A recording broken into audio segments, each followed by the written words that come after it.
Trae la palabra del Señor. Pues hemos mucho oído. Dios les bendiga.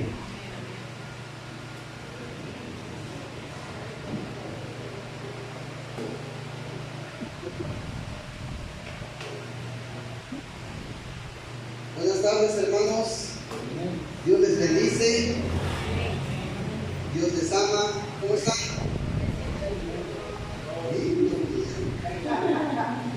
¿Cómo están?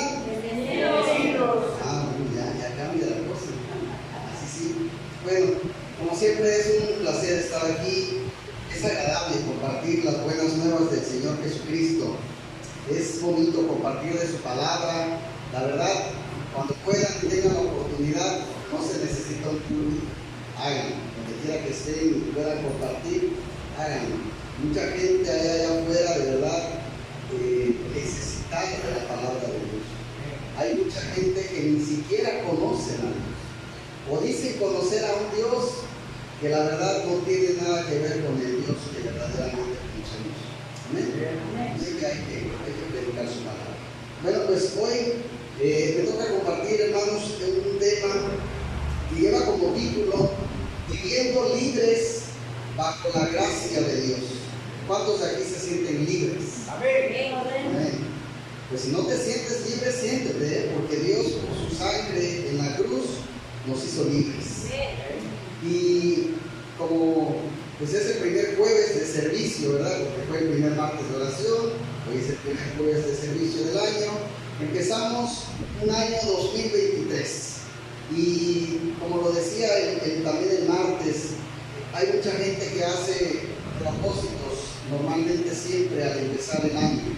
Sin embargo, entre esos propósitos hay que ser realistas. No, espero que no sea el caso de nosotros, pero mucha gente, entre esos propósitos que se hace al empezar el año, pocas veces considera a Dios entre sus propósitos.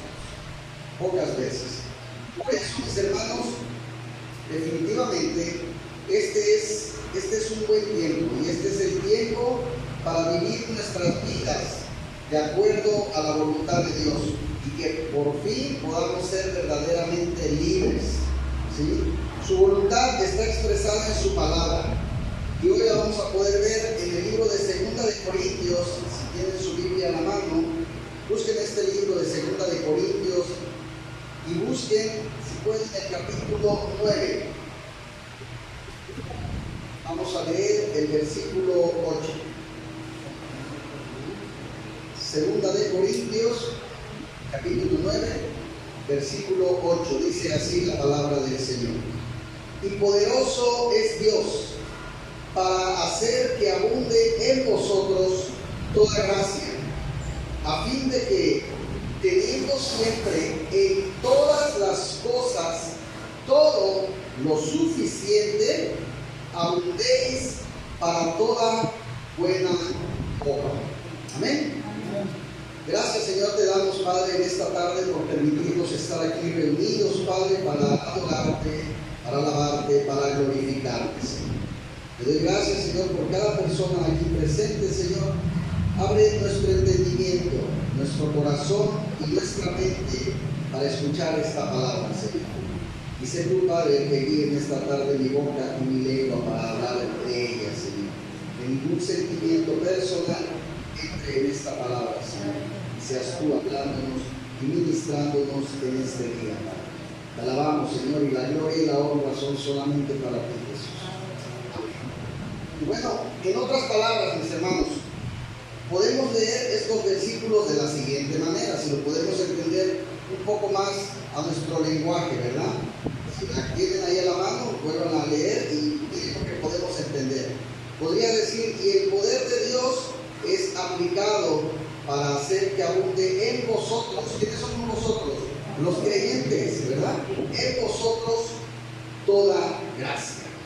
Amén.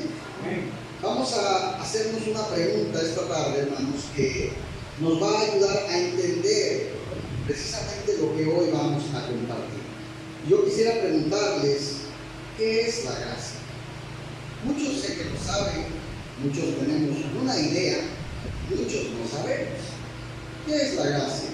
La gracia, mis hermanos, es el favor inmerecido, con esa palabra, inmerecido de Dios a los hombres. Nosotros no la merecemos. ¿Quién de aquí es tan santo para merecer la gracia de Dios? Nadie.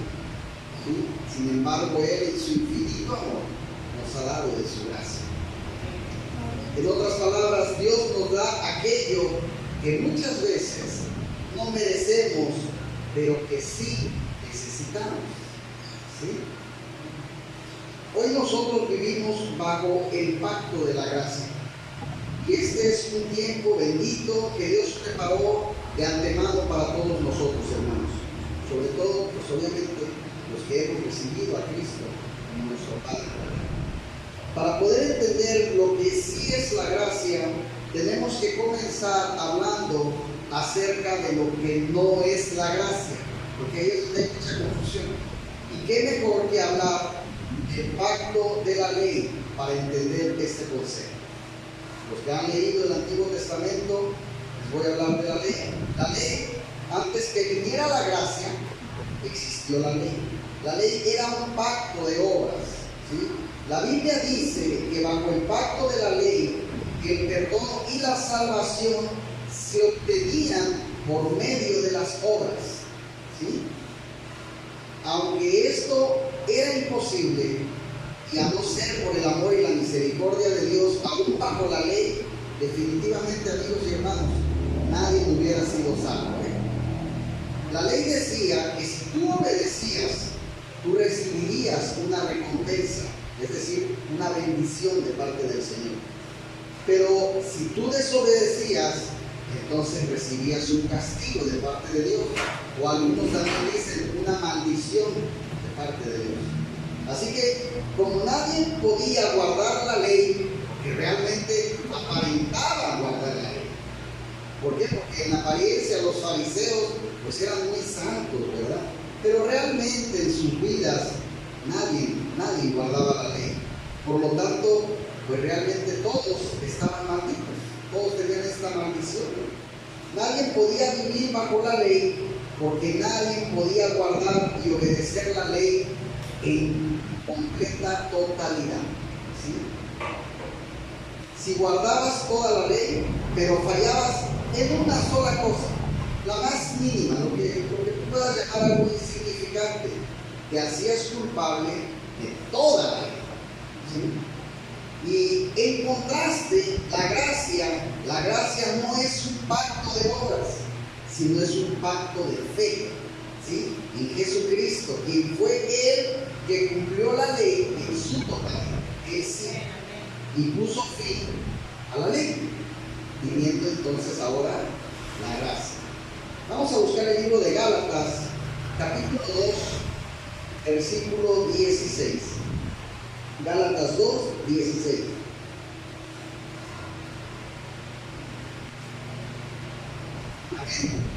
Sabiendo que el hombre, ¿cómo pone esa frase? No es ¿qué? Justificado. Sabiendo que el hombre no es justificado por las obras de la ley, sino por ¿qué? Por la fe de Jesucristo. Amén. Sino por la fe de Jesucristo, nosotros, es decir, nosotros los de esta época actual, también hemos creído en Jesucristo. ¿Para qué? Para ser justificados por la fe de Cristo y no por las obras de la ley. Por cuanto por las obras de la ley, ¿quién dice? Nadie será justificado. Nadie. ¿Sí? Así que aquel que diga que hace muchas obras y que por eso se va a ir al cielo, no es así. Entonces, vuelvo a preguntar, ¿qué es la gracia? La gracia, mis hermanos, podemos definirla más ampliamente como el acto misericordioso de Dios por el cual te ofrece la salvación y también la vida eterna. A todos los pecadores que ponen su fe en Cristo, ¿para qué? Para ser salvos. A todos los pecadores. ¿Cuántos de aquí somos pecadores? Todos levantamos la mano, ¿verdad? Donde mejor podemos ver el mensaje de la gracia, mis hermanos, es en las palabras de Jesús. Y lean esto y busquen esto. Juan 3:16. Porque de tal manera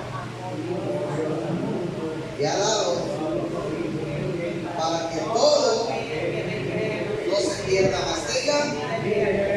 Amén. Ese es el perfecto mensaje de la gracia. En el libro de Efesios 2, voy a buscar, el apóstol Pablo nos habla acerca de esta gracia precisamente muy poderosa que hemos recibido de parte de Dios y que nos viene ahora a dar la salvación. Efesios 2, y vamos a buscar los versículos 8 y 9.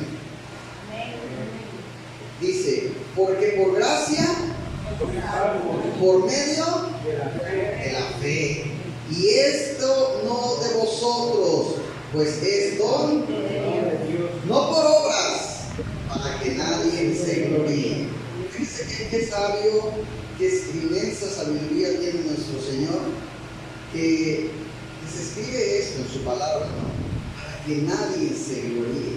¿Ustedes han conocido a alguien que se gloríe de lo que hace? Yo he conocido muchas personas, incluso a lo mejor porque no también nosotros mismos en algún momento de nuestra vida nos hemos jactado, ¿no? De decir, es que yo hice esto, yo he hecho esto. Y no es por obras, ¿sí? Esto es un don de Dios. Cuando nosotros leemos estos versículos que acabamos de leer, estos dos, de Juan 3:16 y podemos entender que la gracia es un despliegue de amor. Así como si te abrieran una llave y estuviera el agua a presión, así se ve. Es una fuente inagotable, tremenda de amor de parte de Dios. ¿Bien? Muchos cristianos todavía, aunque no lo crean, siguen viviendo bajo la ley. ¿No se han dado cuenta o no han leído que Jesús ya vino, que ya nació en un pesebre, que después murió en la cruz, que por esa muerte nosotros fuimos salvos y que después al tercer día resucitó y que después, 40 días después, ascendió al cielo? Se les pasó esa parte de la historia. Siguen clavados en el Antiguo Testamento y siguen viviendo bajo la ley. Son personas inseguras de su relación con Dios y tratan día a día de ganar su amor y aceptación. Se matan por querer ganar el amor de Dios, cuando no han entendido que Dios ya los amó. ¿Sí? ¿Tú crees que a poco, si ahorita tú vas y le llevas comida a unos enfermos, y no digo que esté mal, ojo con eso, ahora entonces Dios te ama más? Dios ya sabía todos los pecados que tú ibas a cometer. Dios ya sabía todas aquellas palabras que han salido de tu boca. Dios ya sabía esos pensamientos que has llegado a tener en tu mente. Dios ya sabía esas cosas que has hecho. Y no creo que te gustaría venir a decir a mí. Ya lo sabía todo de nosotros. Y aún así nos amó. Amén. No es difícil para nosotros, hermanos, aceptar la salvación por gracia. No es fácil. Es una enseñanza clara de la Escritura, pero es uno de los pilares de nuestra creencia. Ahora bien, aceptamos con tanta facilidad el vivir día tras día en la gracia del Señor. Es muy fácil aceptarlo. Vamos a hacernos algunas preguntas que nos van a ayudar a ver si realmente, va a ser un autoexamen, ¿no? Si realmente estamos viviendo bajo la gracia. No me la contesten, porque no contéstenselas ustedes. Pregunta: ¿cómo crees que te ve Dios a ti en este momento? Contéstense. ¿Cómo te está viendo Dios? Otra: ¿te continúa amando Dios a pesar de la manera en que hoy estás viviendo? A pesar de tus fracasos, de tus incoherencias, de tus inconsistencias y de tus pecados. Piensa en lo más profundo de tu corazón. ¿Tú crees que Dios te puede aceptar tal y como eres en este momento? ¿Te sientes culpable e inseguro delante de Dios? Vives intentando ganar cada día su amor. ¿Piensas que el Señor te retira su amor cada vez que le fallas? Ya que se hayan contestado esas preguntas, hermanos, muchos hermanos en Cristo consideran que su comportamiento es el que condiciona si Dios te debe amar o no, y la aceptación por parte del Señor. ¿Sí? ¿Cuántos de aquí son padres o madres? Ahora les pregunto, ¿sus hijos les han fallado alguna vez? ¿Y los dejaron de amar cuando les fallaron? Ustedes imaginen, si nosotros que tenemos ese corazón duro a veces y esos sentimientos, ¿ustedes creen que el Padre cambie su amor hacia nosotros? ¿Verdad que no? Y muchos cristianos viven así, tratando todos los días de ganarse el amor de Dios, por tratar de ganar su amor, por tratar de ganar su benevolencia cada día, debido a encontrarse en una posición insegura, porque eso es inseguridad delante de Dios. Establecen con Él una relación que podríamos llamar una relación comercial. ¿Cuál es? Tratan de vivir de manera determinada para conseguir ciertos beneficios de Dios. ¿Sí? Se plantean la relación con el Señor sobre una base de vamos a negociar. Si yo hago esto, tú me vas a dar. ¿Sí? Es una negociación. Ellos hacen algo para que el Señor haga entonces algo por ellos. ¿Sí? Consideran que la actuación de Dios hacia ellos o incluso hacia sus familias está condicionada de la manera en que ellos actúen. Y desgraciadamente ese tipo de gente, hermanos, es el que posteriormente tiende a enojarse con Dios. Imagínense qué tristeza es para ese tipo de personas, que entonces yo ayudo a mi hermano porque está necesitado. Hermano, aquí está un hijo. Mi hermana quiere oración, voy a verla a su casa. Mi hermano no tiene ropa, le voy a regalar ropa. Y así me la paso porque yo quiero quedar bien con Dios para que Dios me ame. Y entonces mañana fallece un hijo mío. Señor, ¿por qué? Si yo he vivido para ti, ¿por qué me has fallado? Y entonces te reprochan a Dios. ¿Por qué? Ellos pensaban que con hacer cosas, Dios era como el genio de la lámpara maravillosa. Y todo lo que yo le pida a Dios, me lo va a dar. Y el día que Dios hace algo que me duele, que me lastima, entonces Dios fue el que me falló a mí. Cuando todo lo que yo hice para Él. ¿Sí están entendiendo el contexto de la vida? Yo voy a hacer, sí, no está mal los ejemplos que les dije, no está mal que los hagamos, pero no es para que Dios me ame más, no es para que yo alcance la salvación.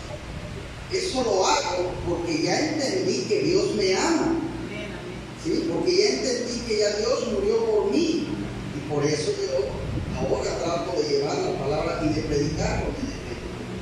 ¿Sí? El mensaje que tenemos que proclamar con todo el corazón es que únicamente podemos vivir por gracia. ¿Sí? De la misma forma que nunca hubiéramos podido hacer otras suficientes para ser declarados justos y tuvimos que recurrir a Jesús. ¿Sí?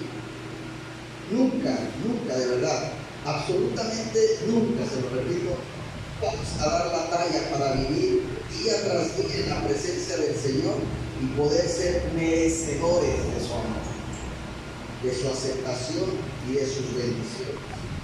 ¿Sí? Hagamos lo que hagamos, hermanos, nunca podemos llenarnos la boca de decir que es que las bendiciones de Dios me las he ganado. No las he ganado. Y tenemos que tenerlo muy claro, porque luego salimos de aquí y vemos a los hermanos que no conocen a Cristo y yo me siento más santo, que ya casi sentimos que porque nos falta la aureola. No, somos igual o quizás más pecadores que ellos. Solo podemos hacerlo única y exclusivamente por medio de su gracia. Esa gracia que nadie de los que estamos aquí la merece. Romanos capítulo 5, versículo 8. Romanos 5, versículo 8.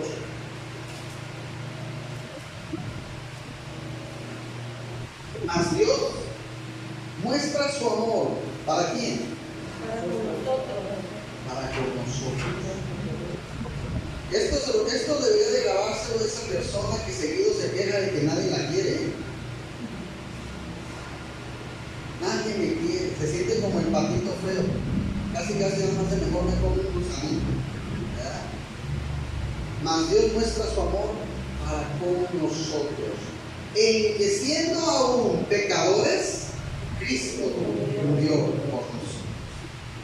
El día que te sientas triste, mi hermano, deprimido, esta cita te queda como anillo al dedo. Alegra, porque hay alguien que te amó tanto que dio la vida. La gracia deja de ser gracia si Dios se viera obligado a cederla ante la presencia del merecimiento humano. ¿Sí? La gracia deja de ser gracia si Dios está obligado a quitarla ante la presencia del desmerecimiento humano. ¿Sí? No sería gracia. La gracia es tratar a una persona sin la más leve referencia a sus medios, sino únicamente de acuerdo con la infinita bondad y soberanía propósito de Dios. Solamente eso. Ahora bien, si hemos entendido hasta aquí, hermanos, lo que es la gracia, también debemos ser sabios a vivir en la gracia y no abusar de ella. Ojo con eso también. En Romanos 6, vayan buscando, el apóstol Pablo ya plantea este problema, pero también ahí mismo nos da la solución para no caer en este error de abusar de la gracia. ¿Sí? Romanos 6, versículo 1 dice: ¿qué pues diremos? ¿Perseveraremos en el pecado para que la gracia abunde? En ninguna manera, porque los que hemos muerto al pecado, ¿cómo viviremos aún en él? Entonces resulta que haga lo que haga, Dios me ama.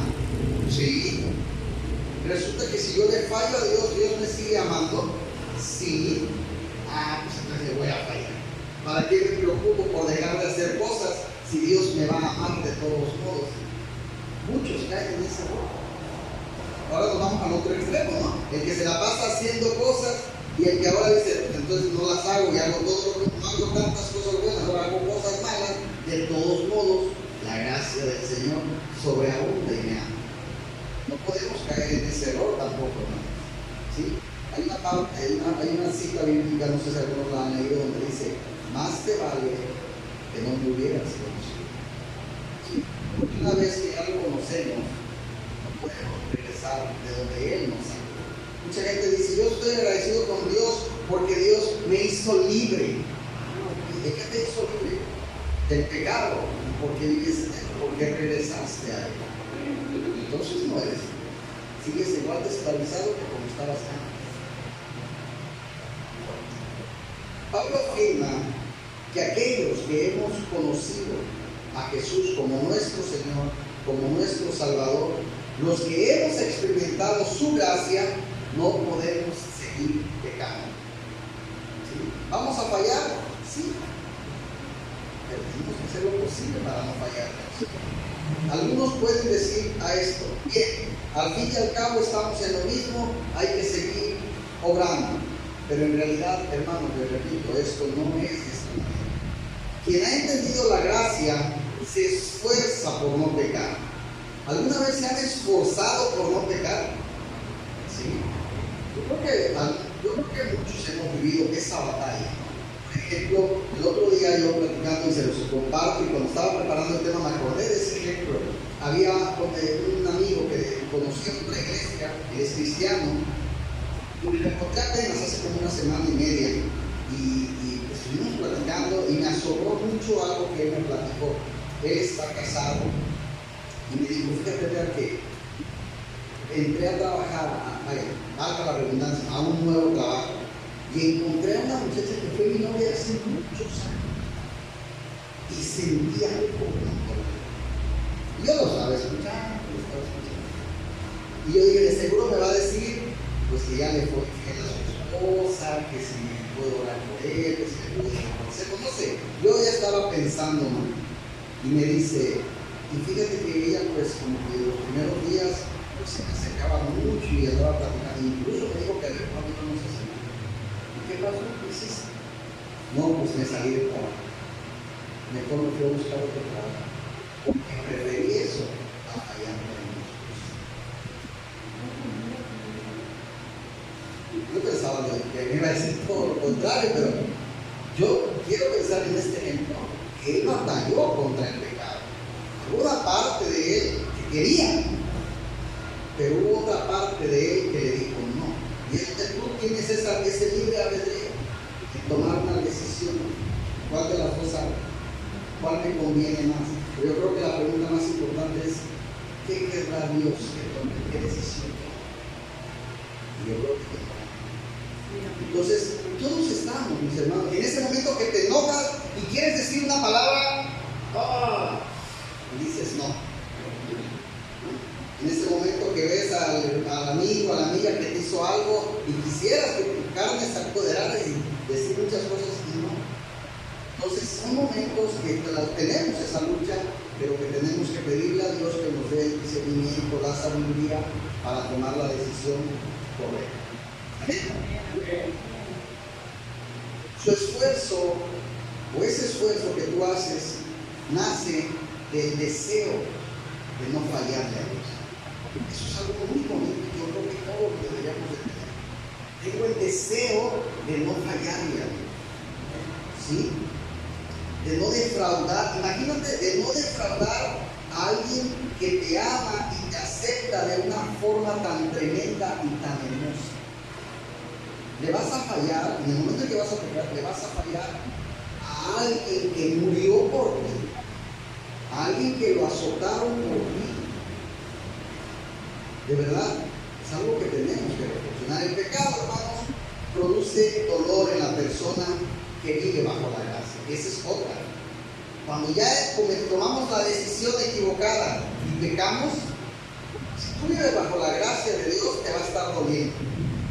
Y cuando dices, ¿por qué hice eso? ¿Por qué dije eso? ¿Por qué fui a ese lugar? ¿Por qué tomé esta decisión? Y hay algo ahí, hasta que no te postras ante el Señor y le dices, Señor, perdóname, pero un arrepentimiento que lo sientes. Y en ese momento el Señor te perdona. Y tampoco se vale que ahora vivas con esa mochila cargando de tu espalda. Suelta. Ya le pediste perdón. Hay que tratar de no volver a hacer.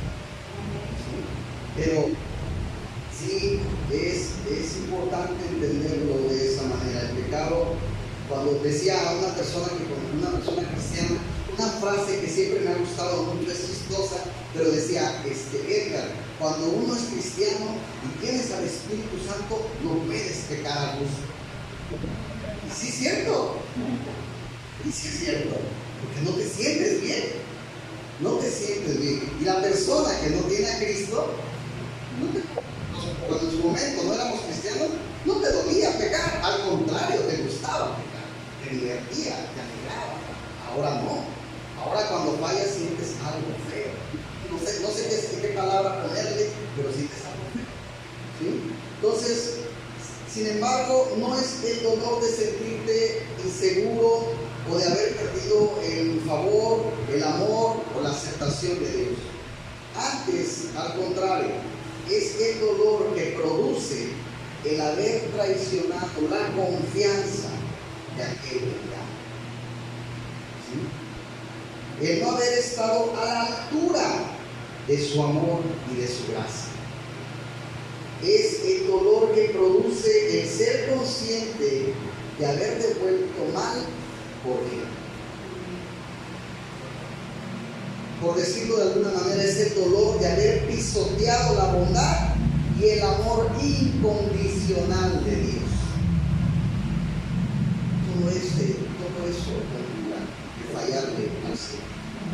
Dios, mis hermanos, nos escogió en nuestra condición pecaminosa y rebelde y nos tomó por su gracia de un lugar triste, de un lugar desolado, y nos dio un lugar en su mesa. El Señor, a ti, mi hermano, mi hermana, te hizo parte de su familia, porque en ese momento pasaste a ser su hija o su hijo. ¿Qué nos queda a nosotros? ¿Qué nos queda? ¿Qué es lo que espera Dios que hagamos con lo que ella nos ha dado, con su gracia? Vamos a encontrar en la palabra lo siguiente. Busquen el libro de Mateo, capítulo 10, versículo 8. Mateo, capítulo 10, versículo 8.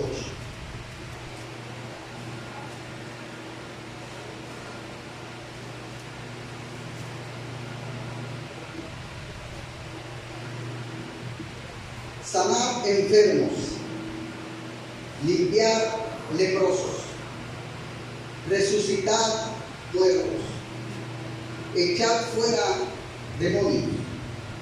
De gracia recibisteis, dad de gracia. Amén. Sanar enfermos. Siempre que oímos la palabra enfermo, se viene a la mente la palabra de la que deriva, la enfermedad. Y siempre la asociamos con enfermedad física, ¿verdad? Sanar enfermos, alguien que tiene gripa. Sanar enfermos, alguien que le está mal del estómago. Pero también hay enfermedades del alma, hay enfermedades del corazón, ¿sí? Hay enfermedades que no se ven. Alguien enfermo de odio, alguien enfermo de rencor, que tú le compartas el amor de Cristo, lo puedes sanar, ¿sí? Limpiar leprosos. La lepra era una enfermedad que daba en la piel y que la gente no se quería acercar. ¿Cuántas personas hay hoy en día que no se les quieren acercar? Pero no porque tengan lepra, sino porque son personas que el mundo las ha apartado. Personas que quizás fueron asesinos y hoy están arrepentidos. Personas, bueno, no voy lejos, personas que a veces cargan hasta tatuajes. No nos queremos acercar porque es un delincuente seguramente. Y a lo mejor no. A lo mejor esa persona está tan necesitada del amor de Cristo como lo estuvimos nosotros. Resucitar muertos. Una persona que no tiene a Cristo en su vida, mis hermanos, espiritualmente está muerta. No decimos, yo tengo que ir al panteón a resucitar a todos. No, hay muchos muertos a tu alrededor y no te has dado cuenta. Hay muchas personas a tu alrededor que no conocen al Cristo vivo y siguen alabando a un Cristo muerto. Diles que Cristo resucitó, que Cristo vive, que está listo para recibirlos, para abrazarlos, para darles su amor, para perdonarlos. Amén. Echar fuera demonios. De gracia recibiste, dar de gracia. ¿Cuánto te costó recibir a Cristo? Solamente fue una decisión. ¿Sí? Así que, pues también es un mensaje para nosotros los pastores, para las iglesias, que muchas veces tenemos o queremos tener a las personas en las iglesias a base de dinero, ¿no? Y no es así. Yo no veo a Cristo donde andaba predicando pidiendo dinero. Él lo hacía por amor, por salvar sus almas. Es lo que tenemos que seguir así. De gracia recibisteis, entonces da de gracia. ¿Sí? La manera, mis hermanos, en que mostramos el amor hacia Dios, por la tremenda gracia de estar sentados en la mesa del Rey, es amarnos los unos a los otros. ¿Sí? Esa es la manera en que vamos a mostrar el amor que le tenemos a Dios. Es dar sin mirar si el otro lo merece o no. ¿Sí? Nuestros padres nos dan de comer si lo merecemos o no, porque si no nos dan, saben que te puedes morir, te puedes enfermar. ¿Sí? Ese es un amor incondicional y ese es el amor que nos falta. Hay que ser realistas entre los hermanos.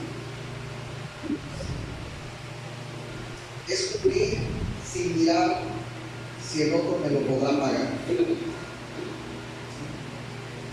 Fíjense que yo estoy enojado porque yo he ayudado a 3 personas de esta iglesia y resulta que hoy que yo tengo problemas nadie me ayuda.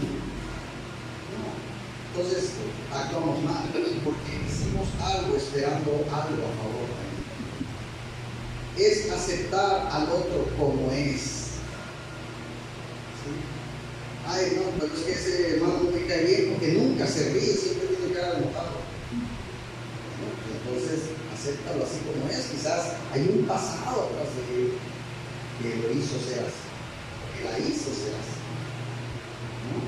Tenemos que aceptar a las personas como son y entender que no todos somos iguales. ¿Sí? Si yo les pregunto aquí a cuántos les gusta el caldo de panza, a lo mejor algunos van a decir que sí y otros van a decir que no. Y entonces yo, como a mí me gusta, ahora me voy a enojar con los que no les gusta. No, ¿verdad? Sería algo tonto. Así pasa, hermano. Ahorita es un ejemplo que da risa, pero de repente así pasa. Es que yo me enojo con él porque él no hace lo que a mí me gusta. Yo me enojo con él porque él no viene a la iglesia como yo vengo. Es que yo me enojo con él porque yo sí recibí a Cristo y ella no quiere. No es la solución. No es la solución. ¿Sí? Es estar para el otro. Ahí, siempre. Es amar, y eso es algo, esa es una tarea difícil pero no imposible. Es amar como nos amó Dios, con su gracia infinita, sin que nosotros lo mereciéramos. Yo les quiero decir algo. ¿Cuántos de nosotros merecemos el amor de Cristo? Nadie. No lo merecíamos antes de recibirlo. Y hoy que lo hemos recibido, seguimos sin merecer. ¿Sí? Porque podemos estar en las iglesias, podemos estar sin faltar a ningún servicio y aún así seguirle fallando al Señor. Podemos orar todos los días, 3 veces al día o más, y aún así seguirle fallando al Señor. Es más, tú te puedes saber la Biblia de memoria y aún así seguimos fallando al Señor. Porque podemos ser maestros de teología y seguimos fallando al Señor. Entonces, lo único que nos queda hacer, mis hermanos, es no perder esa comunicación con Él, esa relación con Él, para que podamos abrir nuestro corazón, nuestra vida, y que Él siga trabajando en todas las áreas que todavía nos faltan. ¿Sí? Aquel que se crea más sabio, más santo que otro, ya está fallando porque no es así. Hay muchas áreas y cada quien tiene sus propias áreas. Decía por ahí un dicho que leí, una frase, pero decía, no te enojes porque tu hermano peca diferente a ti. ¿Sí? Y les voy a poner este ejemplo. Yo estoy enojado con el hermano Alejandro, con el pastor Alejandro, porque el pastor Alejandro es envidioso y yo no soy así. ¿Sí? Pero resulta que yo no perdono. Entonces la hermana Aleja está enojada conmigo porque yo no perdono. Pero resulta que ella es egoísta. Y entonces Rosy está enojada con algo porque Rosy no es egoísta. ¿Que por qué Aleja es egoísta? Pero Rosy no le gusta compartir. Y así me puedo seguir.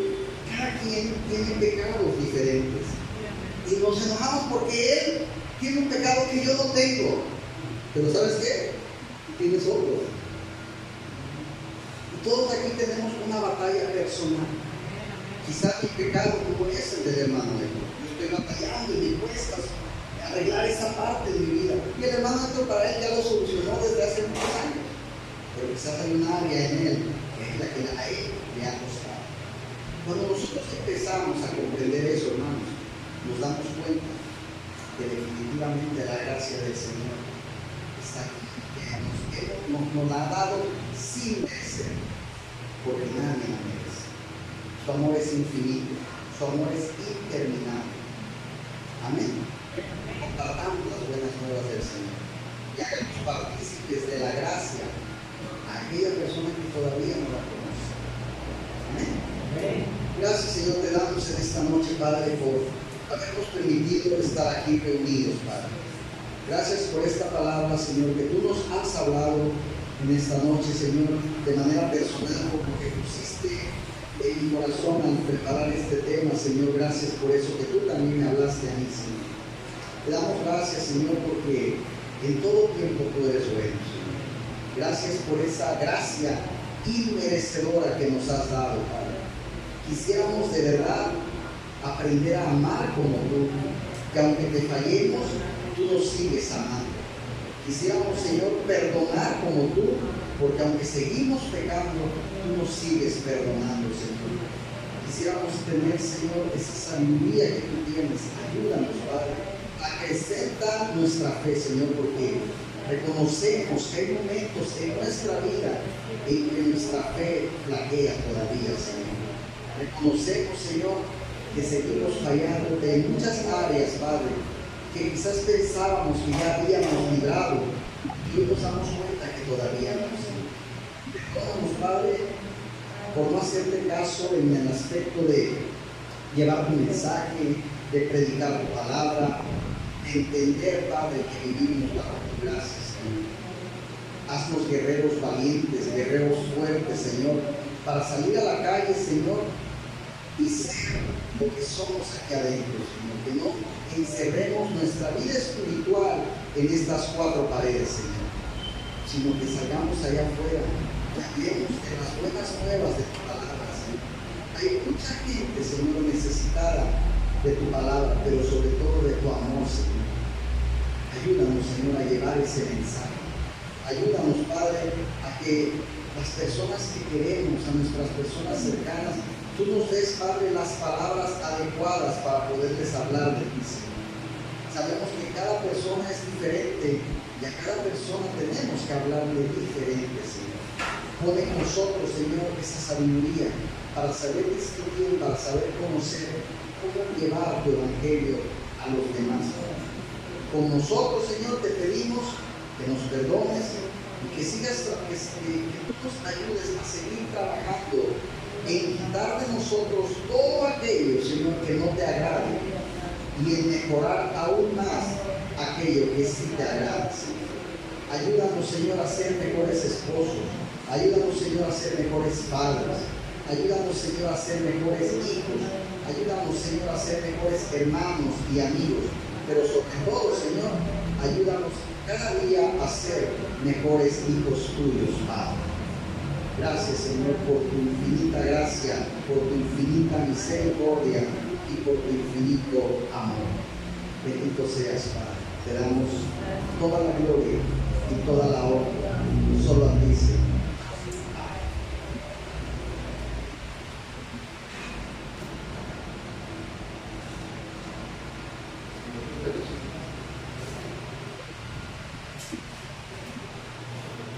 Dios bendiga, hermanos.